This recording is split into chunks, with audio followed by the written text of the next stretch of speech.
নমস্কার দাদা, চলো বাংলাদেশ আগু হামলা করতে। দাদা বলছিলাম কি নমস্কার সবাইকে, আমরা সবাই যাচ্ছি আগু। দাদা বাবুরা আছেন বাংলাদেশে আসবেন না? আছেন তা জলদি আছেন।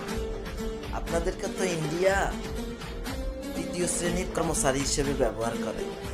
সারা ইন্ডিয়াতে কলকাতার মানুষ এইভাবে টয়লেট সাফ করে প্রতিটা স্টেটে।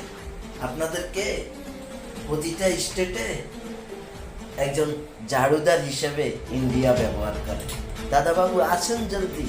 নোয়াখালী, চট্টগ্রাম, তারপরে খুলনা, কিন্তু ব্রাহ্মণবাড়িয়া আপনার দরকার নাই।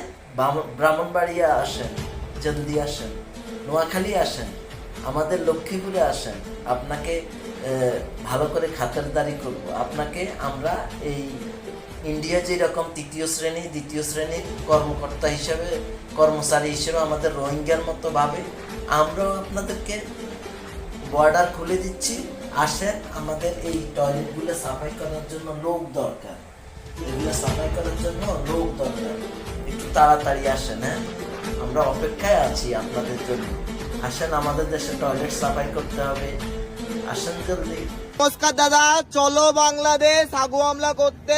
দাদা বলছিলাম কি নমস্কার সবাইকে, আমরা সবাই যাচ্ছি আগু হামলা করতে বাংলাদেশের উপরে। দাদা 3 মাস আগেনি একদম বাংলাদেশ আগে বেশিয়ে দিব, একদম বেশিয়ে দিব। নুলা চাই, নোয়াখালী চাই, চট্টগ্রাম চাই, কুমিল্লা চাই, নোয়াখালী চাই, চট্টগ্রাম চাই, কুমিল্লা চাই, নোয়াখালী চাই, চট্টগ্রাম চাই, কুমিল্লা চাই, নোয়াখালী চাই।